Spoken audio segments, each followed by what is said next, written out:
Life is complex. Join us for the simple gifts of wisdom, love, and delight in the written word. Plato's Dialogue, Gorgias, Part 9. Socrates continues the dialogue with Callicles. Do I make any impression on you, Callicles? And are you coming over to the opinion that the orderly are happier than the intemperate? Or do I fail to persuade you? And, however many tales I rehearse to you, do you continue of the same opinion still? The latter, Socrates, is more like the truth. Well, I will tell you another image, which comes out of the same school.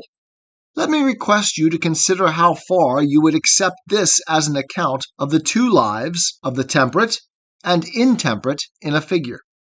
There are two men, both of whom have a number of casks.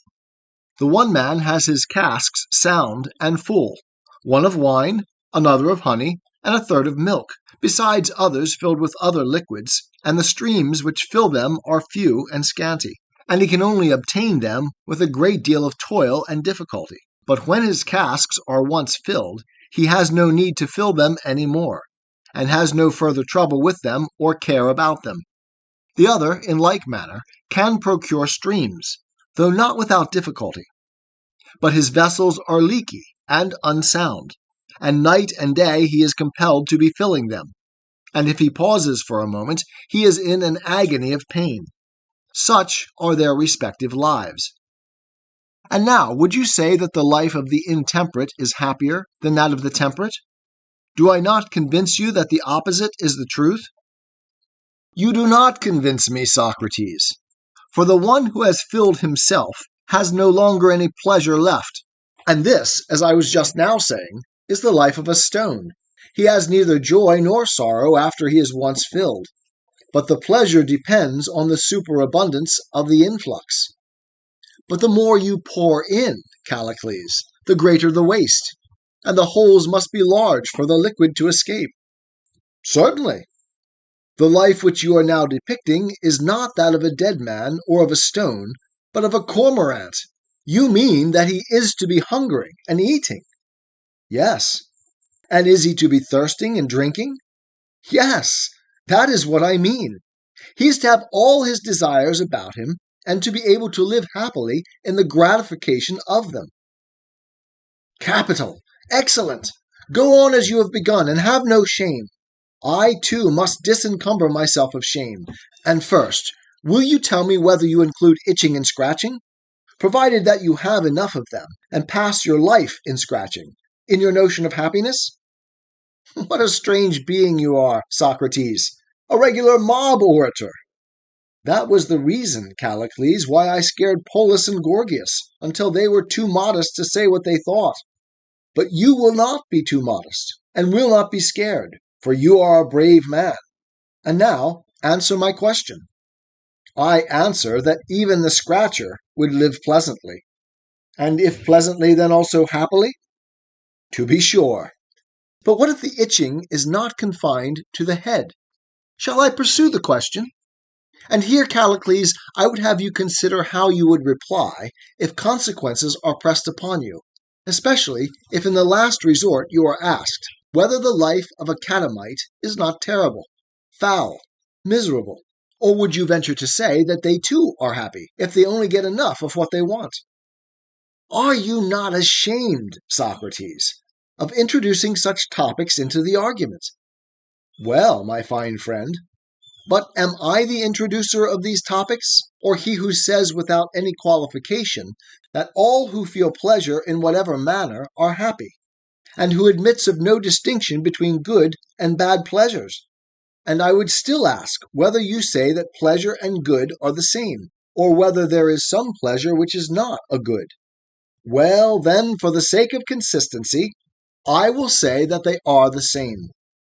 You're breaking the original agreement, Callicles, and will no longer be a satisfactory companion in the search after truth if you say what is contrary to your real opinion. Why? That is what you are doing too, Socrates. Then we are both doing wrong. Still, my dear friend, I would ask you to consider whether pleasure, from whatever source derived, is the good. For if this be true, then the disagreeable consequences which have been darkly intimated must follow, and many others. That, Socrates, is only your opinion. And do you, Callicles, seriously maintain what you are saying? Indeed I do. Then, as you are in earnest, shall we proceed with the argument? I am in profound earnest. Well, if you are willing to proceed, determine this question for me. There is something, I presume, which you would call knowledge? There is. And were you not saying just now that some courage implied knowledge? I was. And you were speaking of courage and knowledge as two things different from one another? Certainly I was. And would you say that pleasure and knowledge are the same, or not the same? Not the same, O man of wisdom. And would you say that courage differed from pleasure? Certainly. Well then, let us remember that Callicles, the Acarnanian, says that pleasure and good are the same, but that knowledge and courage are not the same, either with one another or with the good. And what does our friend Socrates of Foxton say? Does he assent to this or not? He does not assent. Neither will Callicles when he sees himself truly. You will admit, I suppose, that good and evil fortune are opposed to each other? Yes. And if they are opposed to each other, then, like health and disease, they exclude one another. A man cannot have them both, or be without them both, at the same time. What do you mean? Take the case of any bodily affection. A man may have the complaint in his eyes which is called ophthalmia. To be sure. But he surely cannot have the same eyes well and sound at the same time? Certainly not. And when he has got rid of his ophthalmia, has he got rid of the health of his eyes too? Is the final result that he gets rid of them both together? Certainly not. That would be marvelous and absurd. Very. I suppose that he is affected by them and gets rid of them in turns. Yes. And he may have strength and weakness in the same way, by fits? Yes. Or swiftness and slowness? Certainly. And does he have and not have good and happiness, and their opposites, evil and misery, in a similar alternation? Certainly he has. If then there be anything which a man has and has not at the same time, clearly that cannot be good and evil. Do we agree? Please not to answer without consideration. I entirely agree. Go back now to our former admissions. Did you say that to hunger, I mean the mere state of hunger, was pleasant or painful? I said painful, but that to eat when you are hungry is pleasant. I know, but still the actual hunger is painful. Am I not right? Yes. And thirst, too, is painful? Yes, very. Need I adduce any more instances? Or would you agree that all wants or desires are painful? I agree, and therefore you need not adduce any more instances. Very good. And you would admit that to drink, when you are thirsty, is pleasant? Yes. And in the sentence which you have just uttered, the word thirsty implies pain? Yes. And the word drinking is expressive of pleasure and of the satisfaction of the want? Yes. There is pleasure in drinking? Certainly. When you are thirsty and in pain? Yes. Do you see the inference that pleasure and pain are simultaneous when you say that being thirsty you drink? For are they not simultaneous, and do they not affect at the same time the same part, whether of the soul or of the body? Which of them is affected cannot be supposed to be of any consequence. Is not this true? It is. You said also that no man could have good and evil fortune at the same time. Yes, I did. But you admitted that when in pain a man might also have pleasure? Clearly. Then pleasure is not the same as good fortune, or pain the same as evil fortune. and therefore the good is not the same as the pleasant? I wish I knew, Socrates, what your quibbling means. You know, Callicles, but you affect not to know. Well, get on, and don't keep fooling. Then you will know what a wiseacre you are in your admonition of me. Does a man cease from his thirst and from his pleasure in drinking at the same time? I do not understand what you are saying. Nay, Callicles, answer, if only for our sakes, broke in Gorgias. We should like to hear the argument out. Yes, Gorgias, replied Callicles, but I must complain of the habitual trifling of Socrates. He is always arguing about little and unworthy questions. What matter? Replied Gorgias. Your reputation, Callicles, is not at stake. Let Socrates argue in his own fashion. Well then, Socrates, said Callicles, you shall ask these little peddling questions, since Gorgias wishes to have them. I envy you, Callicles, replied Socrates, for having been initiated into the great mysteries before you were initiated into the lesser. I thought that this was not allowable. But to return to our argument, does not a man cease from thirsting and from the pleasure of drinking at the same moment? True. And if he is hungry, or has any other desire, does he not cease from the desire and the pleasure at the same moment? Very true. Then he ceases from pain and pleasure at the same moment. Yes, but he does not cease from good and evil at the same moment, as you have admitted. Do you still adhere to what you said? Yes, I do. But what is the inference? Why, my good friend, the inference is that the good is not the same as the pleasant, or the evil the same as the painful. There is a cessation of pleasure and pain at the same moment, but not of good and evil, for they are different. How then can pleasure be the same as good, or pain as evil? And I would have you look at the matter in another light, which could hardly, I think, have been considered by you when you identified them. Are not the good good because they have good present with them, as the beautiful are those who have beauty present with them? Yes. And do you call the fools and cowards good men? For you were saying just now that the courageous and the wise are the good. Would you not say so? Certainly. And did you never see a foolish child rejoicing? Yes, I have. And a foolish man, too? Yes, certainly, but what is your drift? Nothing particular, if you will only answer. Yes, I have. And did you ever see a sensible man rejoicing or sorrowing? Yes. Which rejoice and sorrow most, the wise or the foolish? They are much upon a par, I think, in that respect. Enough. And did you ever see a coward in battle? To be sure. And which rejoice most at the departure of the enemy, the coward or the brave? I should say most of both, or at any rate, they rejoiced about equally. No matter. Then the cowards, and not only the brave, rejoice? Greatly. And the foolish, so it would seem? Yes. And are only the cowards pained at the approach of their enemy, or are the brave also pained? Both are pained. And are they equally pained?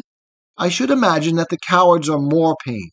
And are they not better pleased at the enemy's departure? I dare say.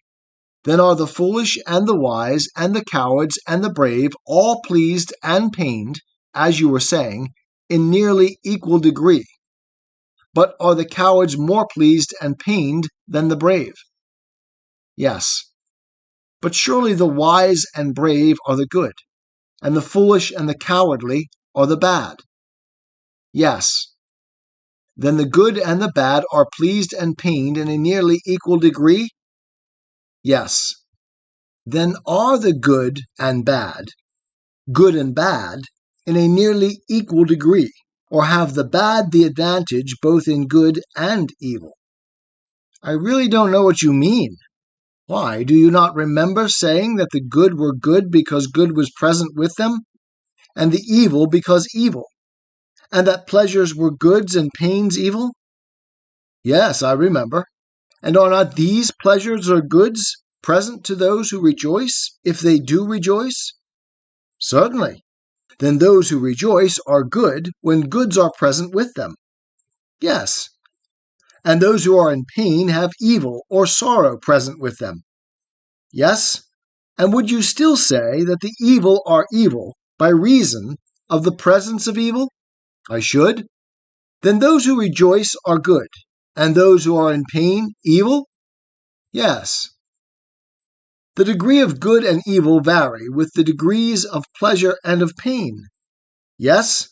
Have the wise man and the fool, the brave and the coward, joy and pain in nearly equal degrees? Or would you say that the coward has more? I should say that he has. Help me then to draw out the conclusion which follows from our admissions, for it is good to repeat and review what is good, twice and thrice over, as they say. Both the wise man and the brave man we allow to be good.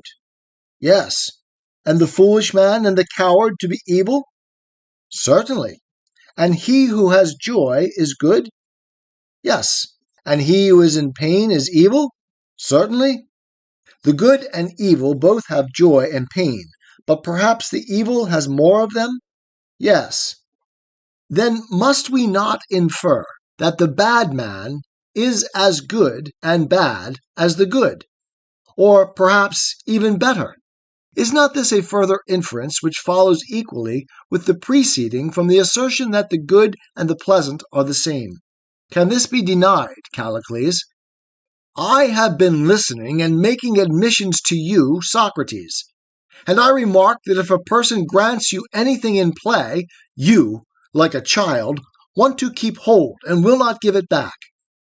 But do you really suppose that I or any other human being denies that some pleasures are good and others bad? Alas, Callicles, how unfair you are! You certainly treat me as if I were a child, sometimes saying one thing and then another, as if you were meaning to deceive me. And yet I thought at first that you were my friend, and would not have deceived me if you could have helped. But I see that I was mistaken, and now I suppose that I must make the best of a bad business, as they said of old, and take what I can get out of you.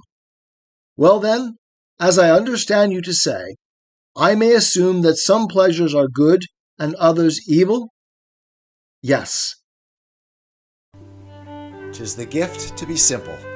'Tis the gift to be free. 'Tis the gift to come down where we ought to be. And when we find ourselves in the place just right, 'twill be in the valley of love and delight. When true simplicity is gained, to bow and to bend, we will not be ashamed. To turn will be our delight, till by turning, we come round right.